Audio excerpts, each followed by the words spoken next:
Hello, good morning, friends. Myself Kedar Badeka, and today I'm taking the 13th lecture of Operation Research. And as we discussed earlier in the last series of the lectures, we complete the one chapter of Operation Research, which is the transportation problem, right?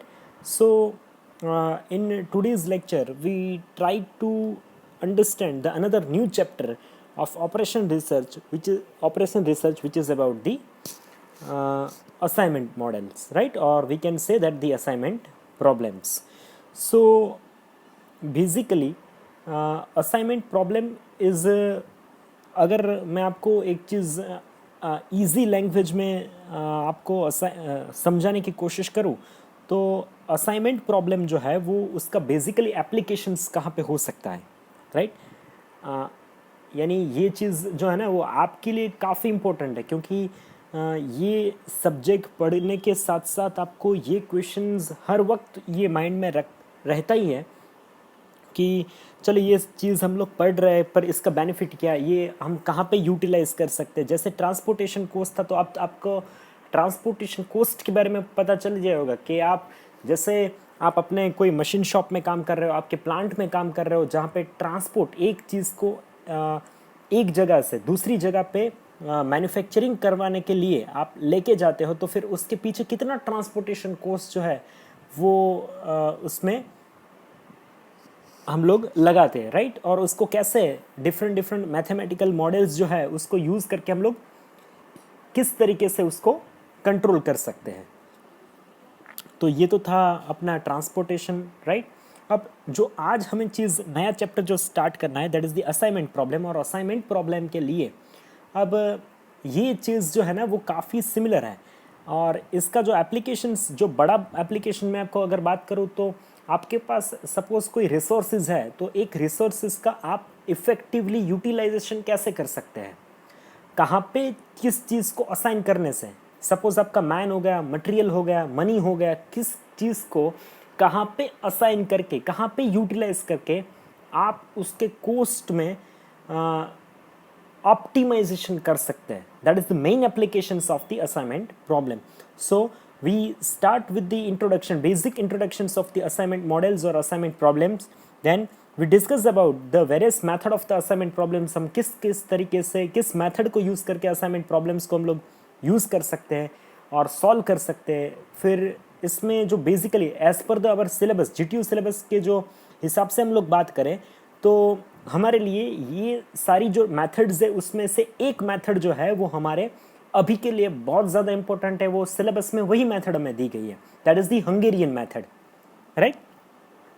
और इसमें special type of the transportation problem भी रहते हैं. Assignment के अंदर special type of transportation problem रहते हैं और नॉन स्क्वायर मैट्रिक्स जैसे वहाँ पे अनबैलेंस प्रॉब्लम थे, यहाँ पे नॉन स्क्वायर मैट्रिक्स रहते हैं. और इसको कैसे सॉल्व किया जा सकता है, मैक्सिमाइजेशन के प्रॉब्लम को कैसे सॉल्व किया जा सकता है. और लास्ट में जो एक बहुत इंपॉर्टेंट इसके अंदर जो एक प्रॉब्लम है that is the travelling salesman problem.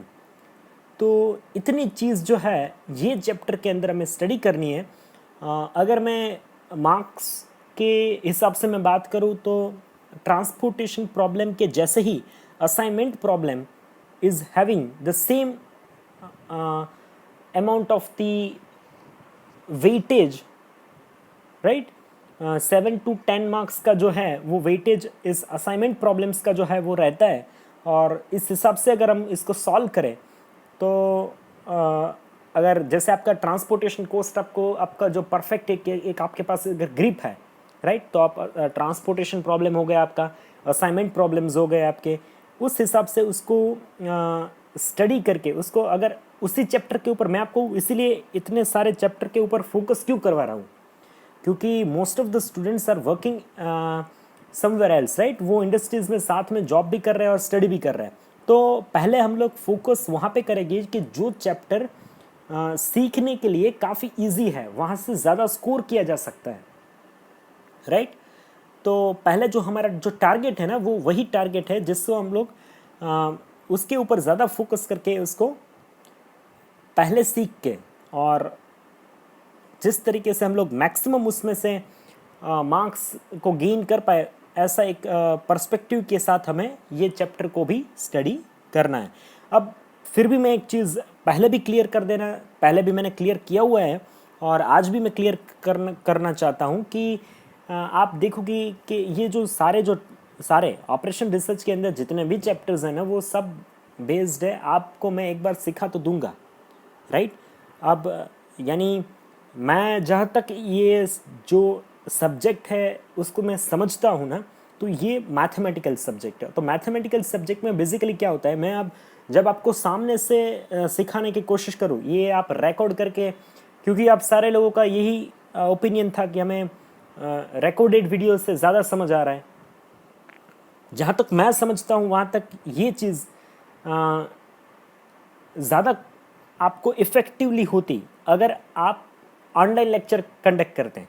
तो क्या थी कि मैं आपको मेरे साथ एग्जाम्पल कैलकुलेट करवाने की कोशिश करता, अगर साथ में हम लोग कैलकुलेट करते तो फिर एट ए टाइम जो वहाँ पे आपको प्रॉब्लम जो आते हैं ना, वो problem at A time solve हो जाते हैं। अब काफ़ी स्टूडेंट्स को मैं ऑब्जर्व कर रहा हूँ कि अगर मैंने लेक्चर कंडक्ट करवे रहे उसके बाद जो है वो काफ़ी सारे मैसेजेस आते हैं कि डिफ़िकल्टीज हो रही है, राइट, पता नहीं चल रहा है। तो ये सारे प्रॉब्लम्स जो है वो बेसिकली होनी ही है, मैं जहाँ तक समझता हूँ, क्योंकि आपने जो मोड ऑफ लर्निंग जो है वो चूज़ किया है ना, दैट इज़ रॉन्ग। इसके अंदर ये मोड ऑफ लर्निंग से आप ज़्यादा पॉजिटिव रिजल्ट जो है वो नहीं निकाल पाएंगे। फिर भी अगर आप लोगों को कंफर्टेबल ये जो मीडियम है जो आ रहा है यूट्यूब वाला, तो हम लोग उससे स्टार्ट कर रहे हैं। पर फिर भी अगर आपको इसमें पॉजिटिव रिजल्ट चाहिए तो पॉजिटिव रिजल्ट लाने के लिए practice is very crucial part in this subject. अभी तक मैंने जो जितने असाइनमेंट दिए हैं, राइट, उस असाइनमेंट में से सपोज आप लोग 43 स्टूडेंट्स हैं, 43 में से कितने बच्चे लेक्चर देख रहे हैं, तो एवरेज 18 to 20 यानी 18 से 20 बच्चे लेक्चर देख रहे हैं। उसके बाद होमवर्क कितना कर रहे हैं, सिर्फ 4 और 5। अभी तक मैंने 5 बच्चों का असाइनमेंट है जो मुझे मिला है, चेक तो नहीं किया मैंने, कितना सही होगा कितना गलत होगा पता ही नहीं है, राइट। पर आप प्रैक्टिस करोगे तो इसमें रिजल्ट मिलने के चांसेस है, वरना पॉसिबिलिटीज़ बहुत कम है। हो सके तो I think you should try to teach this subject with the online mode.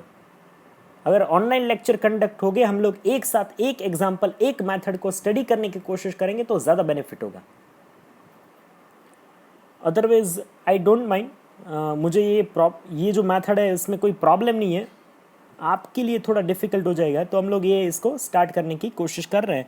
So we start with the introductions. ये अगर इंट्रोडक्शंस की बात करें तो इन द प्रीवियस चैप्टर जो था, we have gone through the transportations problem which was the special type of the linear programming.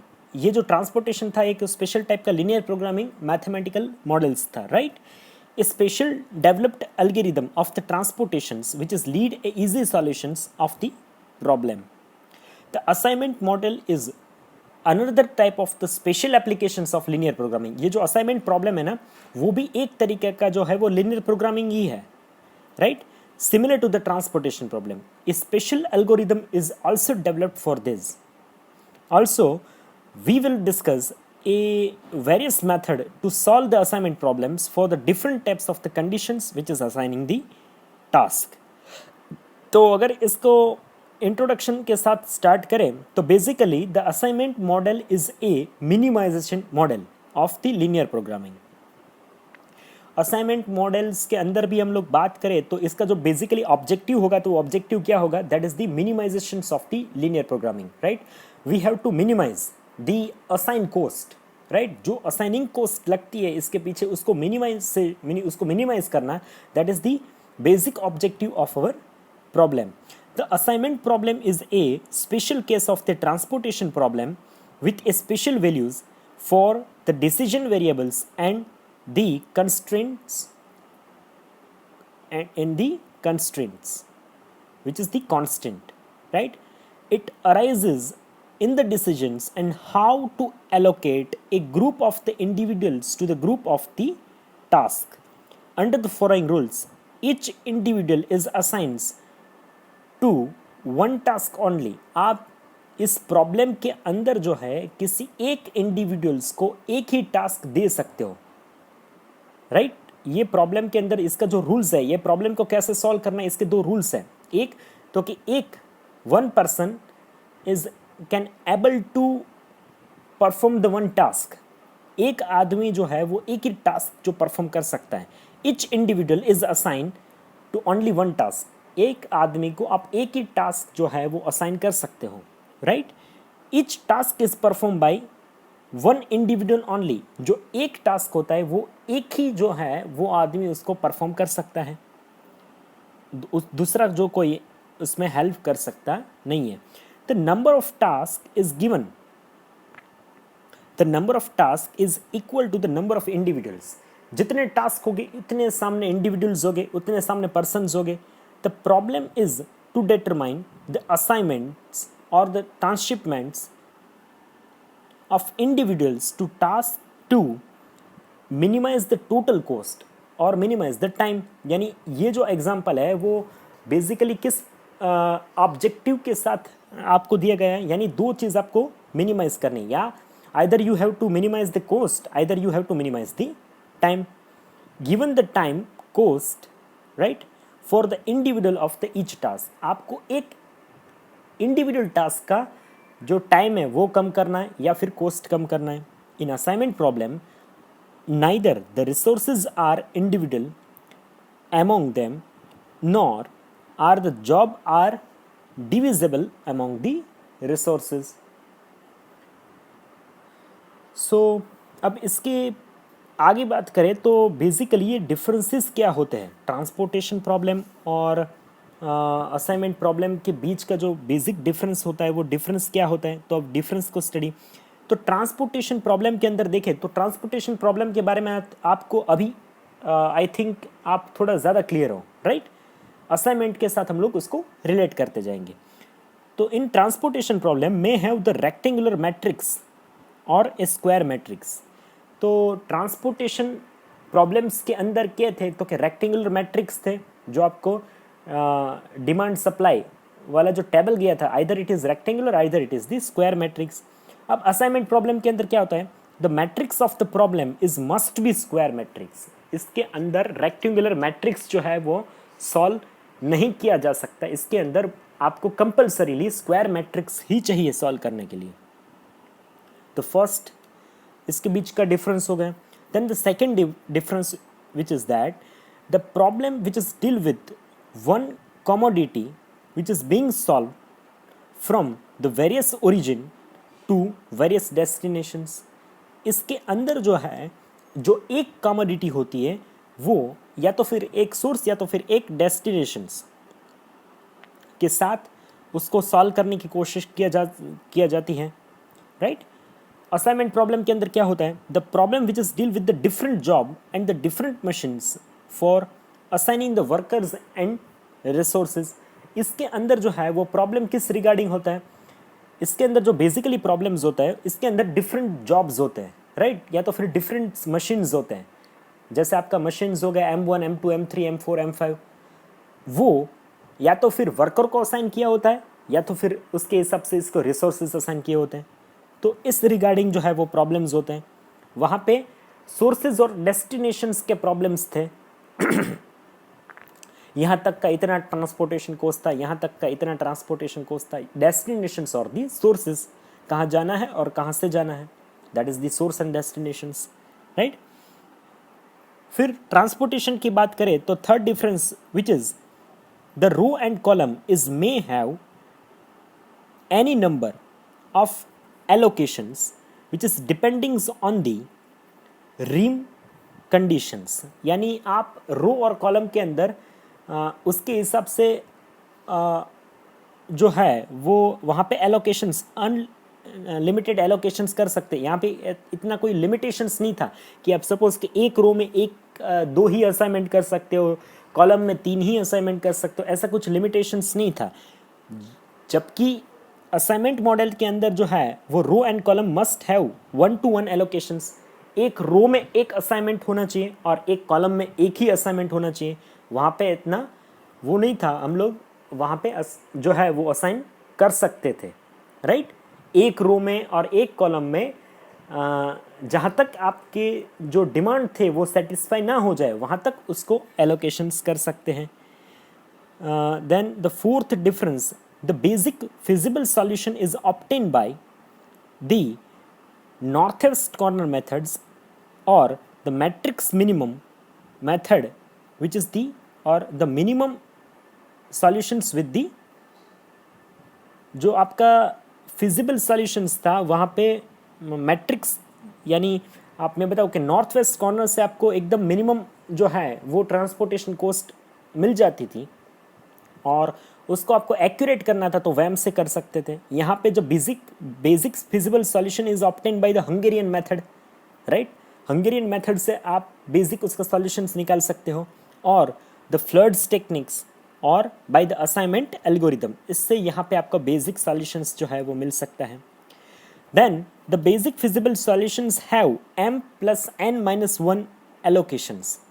इसके अंदर जो एलोकेशंस थे वो किस तरीके से होने चाहिए, डीजेनरेसी चेक करने के लिए m+n-1 एलोकेशंस तरीके से एलोकेशन किए जा सकते हो और उस एलोकेशन के उस इक्वेशन से हम लोग डीजेनरेसी चेक कर सकते हैं, राइट। फिर असाइनमेंट प्रॉब्लम की हम लोग बात करें तो every column and every row have at least 1 0, या तो फिर एक रो में एक ही ज़ीरो होना चाहिए, एक कॉलम में एक ही ज़ीरो होना चाहिए। And the one machine is assign 1 job vice versa. अगर आप इसके वाइस वर्सा में बात करें तो एक मशीन के अंदर एक ही जॉब होना चाहिए या फिर एक जॉब के ऊपर एक जॉब के साथ एक ही मशीन होना चाहिए। अगर इसी चीज़ को आगे बढ़े तो और एक डिफरेंसेस में अगर चले जाए तो इसके अंदर जो आपको ऑप्टिमल सॉल्यूशन जो है वो कहाँ से मिल सकता था, ऑप्टिमल सॉल्यूशन ट्रांसपोर्टेशन प्रॉब्लम के अंदर मोदी मेथड से मिलता था हमें, राइट।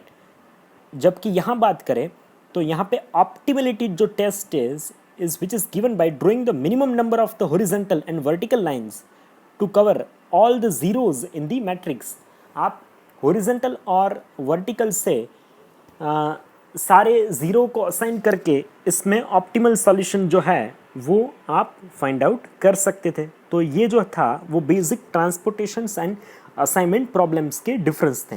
यानी आप कभी भी एग्ज़ाम GTU एग्ज़ाम में आपको ये पूछा जा सकता है कि आप 3 मार्क्स के अंदर 3 जो है वो आपको डिफरेंसेस बताने हैं कि what are the differences between the transportation problem and assignment problems. Is it clear? Okay, so we can move forwards for now the another topics of that which is regarding the methods to solve the assignment problem। अब किस किस method से जो है वो assignment problem जो है वो सॉल्व किया जा सकता है। तो there are the basically 4 methods, there are basically 4 methods to solve the assignment problem। The first which is the integer programming method, the first which is the integer programming method, second which is the transportations method, second which is the transportations method, third which is the enumerations method, third which is enumerations method, and fourth which is the Hungarian method। अब इस सब में से ये जो 4 जो method है इसमें से एज पर अवर GTU सिलेबस जो है अब हमें सिर्फ एक ही मेथड जो है हमें स्टडी करनी है, राइट। एक मेथड जो है वो आपके सिलेबस के अंदर असाइनमेंट प्रॉब्लम को सॉल्व करने के लिए आपके जो सिलेबस के अंदर है अभी तक इस सेमेस्टर में आपको एक ही, अगर आप फ्यूचर में कल सपोज आप इसके अंदर ऑपरेशन रिसर्च के अंदर सपोज आप MBA करना चाहते हो, राइट, तब आप डिटेल में सारे जो है वो मेथड से आपको सॉल्व करने आ सकते हैं। पर अभी के लिए जो as per the GTU and as a 5th semester student आपके लिए अभी तक जो है वो हंगेरियन मेथड है वो काफ़ी इनफ है इसको सॉल्व करने के लिए। So we start the discussions about the Hungarian methods. अभी जो हंगेरियन मेथड्स थे वो इसका जो फाउंडर था ना वो बेसिकली जो वो साइंटिस्ट था वो बेसिकली हंगरी से था, जो हंगरी नाम का जो कंट्री है ना वहाँ से था, इसलिए वो उस कंट्री के नाम से इस मेथड का जो है वो नाम जो है यहाँ पे दिया गया है, that is the Hungarian method. So in a Hungarian method, what is that? The efficient method for carrying out the assignment is the Hungarian method. इसके अंदर जो efficient method है ट्रांसपोर्ट असाइनमेंट प्रॉब्लम के अंदर, that is the assignment problem को solve करने के लिए जो कोई efficient method है, that is the Hungarian method, which is discussed in this sections, which is developed by Mr. Conning of Hungary, which is ये चीज़ आपको कभी भी पूछी जा सकती है कि ये किस साइंटिस्ट ने जो डेवलप किया था। तो ये जो हंगेरियन मेथड था वो कॉनिंग ऑफ हंगरी जो था उसने इस मेथड को डेवलप किया था, and it is called as a reduced matrix method, और which is also called as a floods technique, which is also called as a flood technique. In flood technique, we try to solve the problem with reducing the matrix method, which is reduced matrix method. It is quite efficient and time saving technique. ये जो है वो काफ़ी efficient and time saving techniques है. So इसको अगर हम लोग बात करें तो इसके steps की अगर बात करें, first we have to prepare a matrix. पहले जो है वो हमें बैलेंस मैट्रिक्स जो है वो क्रिएट करना है. वो बैलेंस मैट्रिक्स नॉर्मली आपको एग्ज़ाम के अंदर दिया जाता है एज ए क्वेश्चन जो है वो आपको एग्ज़ाम के अंदर ये मैट्रिक्स जो है वो आपको ऑलरेडी दिया ही होता है. नाउ अब इसके आगे वाला जो स्टेप्स है, now the second step which is about you have to reduce the matrix. अब कैसे इसको रिड्यूस करें, तो रिड्यूस करने के लिए दो तरीके से आप इसको रिड्यूस कर सकते हैं. तो इसके अंदर दो स्टेप्स हैं. First you have to focus on the each row of the matrix. अब आपको सबसे पहले ये मैट्रिक्स को रिड्यूस करने के लिए तो आपका रिड्यूसिंग जो स्टेप होगा वो पहला जो स्टेप होगा वो कौन सा स्टेप होगा, first you have to focus on each row of the matrix. अब उस मैट्रिक्स के अंदर जो सबसे बड़ा नंबर होगा उस नंबर में से बाकी सारे नंबर को माइनस करने पड़ेंगे. जैसे ही वो आपका रो वाइज कन्वर्जन्स खत्म हो जाता है, the next you have to reduce the matrix from the column. अब वहाँ पे ये चीज़ आपको ध्यान रखनी पड़ेगी कि जिस रो के अंदर ऑलरेडी ज़ीरो है उसको आप उस सपोज़ वो कॉलम में आ रहा है तो उस कॉलम को आप नहीं रिड्यूस कर सकते. उसके बिना जिसके अंदर ज़ीरो डेवलप नहीं हुआ है उसके सिवा की जो उसको छोड़ के बाकी की जो कॉलम बची है उसको आपको रिड्यूस करना स्टार्ट करना है. फिर कॉलम में भी वही थंब रूल अप्लाई करना है कि कॉलम के अंदर आपको सबसे बड़ा नंबर देखना है और सबसे बड़े नंबर में से बाकी को नंबर को माइनस करना है. Now you have to start the assignment. Now the step 3 you have to make the assignment in reduce the matrix.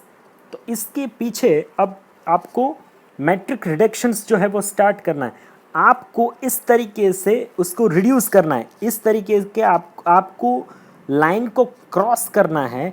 यानी आपको ऐसा चीज़, मैं आपको एक आसान लैंग्वेज के अंदर बताऊँ ना, तो आपको ऐसे फोकस करना है कि जिस रो और जिस कॉलम के अंदर सपोज मैक्सिमम ज़ीरो है पहले उस लाइन को जो है वो आपको रिड्यूस करना है. यानी क्रॉस आपको इस तरीके से रो या कॉलम जो है उसकी लाइन या कॉलम और रो की जो लाइन है जिसके अंदर सबसे ज़्यादा ज़ीरो है उसको आप पहले क्रॉस करो.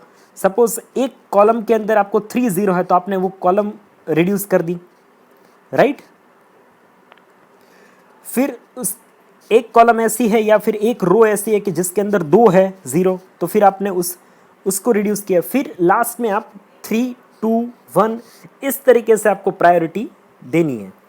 अब जहाँ पे आप जैसे ही लाइन क्रॉस करोगे, राइट, तो जहाँ पे लाइन इंटरसेक्ट होगी रो और कॉलम के बीच जहाँ से आपने क्रॉस की, तो जो भी मैट्रिक्स के अंदर बचे हुए नंबर्स है जिसके ऊपर आपने क्रॉसिंग नहीं किया है, लाइन क्रॉस नहीं की है, उसमें से जो सबसे छोटा नंबर होगा ना वो जहाँ पे हॉरिजॉन्टल और वर्टिकल लाइन जो है जो क्रॉस होती है वहाँ पे उसको ऐड करना है और बाकी के जो बचे हुए नंबर है उसमें से माइनस करने हैं. इस तरीके से आपको ये जो स्टेप है वो वहाँ तक आपको रिपीट करना है जहाँ तक जो है वो आपको एक लाइन यानी फिर एक कॉलम और एक रो के अंदर जो है वो आपका ज़ीरो असाइन किया हुआ ज़ीरो जो है वो नहीं मिल जाता है।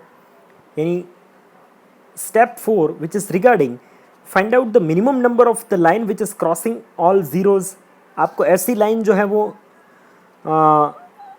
फाइंड आउट करनी है जिसके अंदर जो है वो मिनिमम लाइन से आप मैक्सिमम ज़ीरो जो है वो रिड्यूस कर सकते हैं, right. For this tick marking procedure is to be follow. इसके लिए आप जो है वो टिक मार्किंग वाली या फिर क्रॉसिंग वाली जो है लाइन क्रॉस वाली टेक्निक जो है वो दोनों में से एक टेक्निक जो है वो यूज़ कर सकते हो। Then the step number 5 which is regarding you have to reduce the matrix and you have to revise the matrix in the form of the cost. आपको कोस्ट के फॉर्म में आपको मैट्रिक्स को रिवाइज करना है, रिड्यूस करना है, right. And you have to until repeat this step number 3, 4 and 5 and you have to continue the line crossing as you can get the each row and each line having at least one zero, right. And then this zero from your matrix, right, you have to take the original number from your questions matrix and you have to find out the transportation cost in the terms of the questions are given in the form of rupees in lakhs, thousands। इस तरीके से आपको इसको answer करना है। तो suppose आपके पास अभी एक एग्जांपल है, तो इसको हंगेरियन मेथड से सपोज आपको सॉल्व करना है। तो अगर इसको सॉल्व करने की बात हम लोग करें तो आपके पास देखिए कि ये एक स्क्वायर मैट्रिक्स आपके सामने दिया गया है जिसको वर्कर वर्सेस जॉब में डिफाइन किया गया है। तो आपके पास 4 वर्कर है 1 2 3 4, राइट, और उसके साथ 4 जो है वो जॉब है, that is the ABCD, right. तो इस मैट्रिक्स को जो है वो आपको हंगेरियन मेथड से सॉल्व करने की कोशिश करनी है। Since the matrix which is in the square form, so it is not required to step number 1, यानी आपको स्टेप नंबर 1 करने की ज़रूरत नहीं है। अगर स्टेप नंबर 1 तो वहीं ज़रूरी है जहाँ पे आपका मैट्रिक्स जो है वो स्क्वायर नहीं होगा, राइट। तो आपको चेक करना था, आपने चेक कर लिया कि स्क्वायर है, 4/4 का मैट्रिक्स है, अब इसको आपको सॉल्व करना है। तो आप सॉल्व कैसे करोगे? तो स्टेप आपका फर्स्ट जो है वो स्टेप जो है वो स्टार्ट हो गया। First you have to find out, तो पहला मेरा स्टेप था। तो आप देखिए जो मेरे पास पहली जो रो है उसके अंदर सबसे छोटा नंबर है वो कौन सा नंबर है? That is 40, right. उसको बाकी के सारे नंबर में से माइनस करने, यानी 45 में से 40 चले जाएंगे, 40 में से 40 यानी 0, 51 माइनस 40 यानी आपके 11 हो गए, एंड देन आपके हो गए 67 माइनस 40 यानी 27, तो आपको ये मिल जाएगा 27। इस तरीके से आपको second row, third row and fourth row, right. अब आप देखोगे कि अब आपको ये रो वाइज आपने कन्वर्ट कर दिया। तो मैं चीज़ बताऊँ एक इजी लैंग्वेज के अंदर जो आपको मैं चीज़ बताऊँ कि आपको जिस रो के अंदर आपको सारी रो चेक करनी है, रो में सबसे जो छोटा फिगर होगा उसको बाकी के सारे में से माइनस करना है, यानी स्टेप 1 खत्म। अब now you have to check the second steps of our problem. अब आप चेक करो कि कॉलम वाइज कन्वर्ट इसको करना है, रिड्यूस करना है। तो आप देखो कि फर्स्ट कॉलम में एक 0 है, ये कन्वर्ट नहीं हो सकती। कॉलम नंबर 2 में देखो बी के अंदर 2 0 है, कन्वर्ट नहीं हो सकता। कॉलम नंबर 3 में देखो 1 0 है, कन्वर्ट नहीं हो सकता। कॉलम नंबर 4 जिसके अंदर कोई भी 0 नहीं है, जिसके अंदर कोई भी 0 नहीं है, तो उसको आपको कन्वर्ट करना पड़ेगा। अब आप कॉलम के अंदर देखो को सबसे छोटी जो फिगर है वो कौन सी है? छोटा जो नंबर है वो विच इज़ दी 13 नंबर है, वो सबसे छोटा नंबर है, राइट। सो उसको बाकी के सारे नंबर में से आपको माइनस करने पड़ेंगे। तो मैंने 13 नंबर को बाकी के सारे नंबर में से माइनस किए, तो अब मुझे जो आंसर मिला वो मैंने यहाँ पे लिख दिया है। अब आपको आप देखोगे तो सारे कॉलम में आप देखोगे तो एक 0 है, और सारे रो के अंदर आप देखोगे तो एक 0 है। अब आपको असाइनिंग प्रोसेस जो है वो क्रॉस करने वाली प्रोसेस जो है स्टार्ट करनी है। तो आप क्रॉस कैसे कर सकते हो? आपको इस चीज़ के ऊपर ज़्यादा फोकस करना है कि जिस कॉलम के अंदर सबसे ज़्यादा 0 है और जिस रो के अंदर सबसे ज़्यादा ज़ीरो है उसको आपको पहले क्रॉस करना है। तो आप देखिए कि पहले कॉलम के अंदर एक ज़ीरो, दूसरे कॉलम के अंदर दो ज़ीरो, तीसरे कॉलम के अंदर एक, चौथे कॉलम के अंदर एक। फिर रो की बात करें तो रो 1 के अंदर एक, रो 2 के अंदर एक, यानी आप देखोगे तो एक जो कॉलम नंबर 2 है उसमें दो ज़ीरो है और रो नंबर 2 है उसमें दो ज़ीरो है। आप दोनों में से एक को चूज़ कर सकते हो, राइट। और उसको पहले आप काटने की कोशिश कर सकते हो। तो मैंने उसको काटने की कोशिश की है। तो पहले जो है वो मैंने इसको, इसके ऊपर लाइन जो है वो क्रॉस कर दिया, राइट। जो रो थी मैंने कॉलम नंबर 2, कॉलम नंबर 2 को मैंने क्रॉस कर दिया। कॉलम नंबर 2 को उसके ऊपर मैंने लाइन जो है वो क्रॉस कर दी, राइट। उसके दो अभी रिड्यूस हो जाएंगे। फिर अब कोई पॉसिबिलिटीज़ है नहीं, तो अब क्या कर सकते हो तो कि जो भी सारी रो है वो उसके ऊपर आप लाइन जो है वो क्रॉस कर दीजिए। तो अब उसके बाद आपको ज़ीरो असाइन करना है।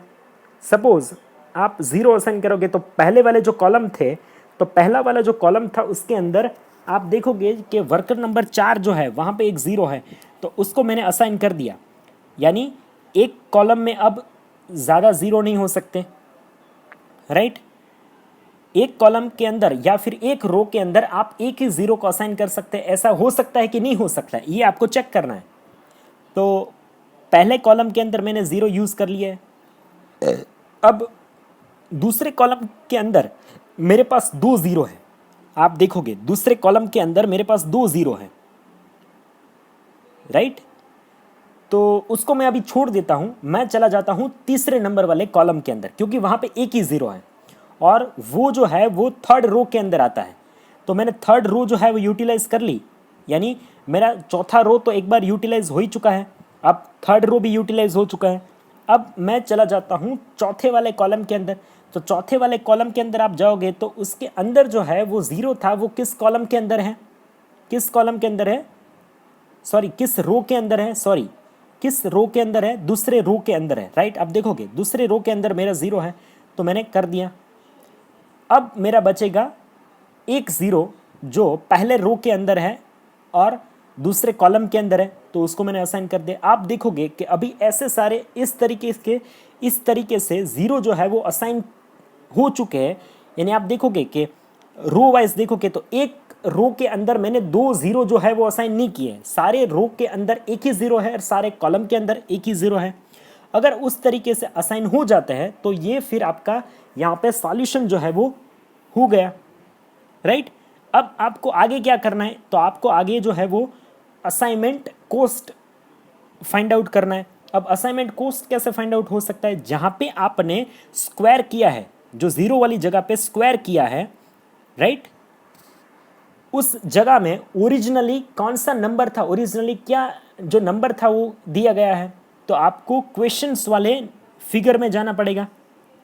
तो क्वेश्चंस वाला जो फिगर जो है ना, आपका क्वेश्चन वाला जो फिगर है, आप उसमें जाओगे ना क्वेश्चन वाले नंबर के अंदर, तो आप देखोगे तो एक के अंदर 41, आप फर्स्ट कॉलम के अंदर 41, सेकंड के अंदर 40, फिर थर्ड के अंदर 48, फोर लास्ट कॉलम के अंदर 53। यानी इस चारों को मिला के प्लस करके, इस चारों को प्लस करके, यानी मैंने चारों को प्लस किया, देखो आप 41 प्लस 40 प्लस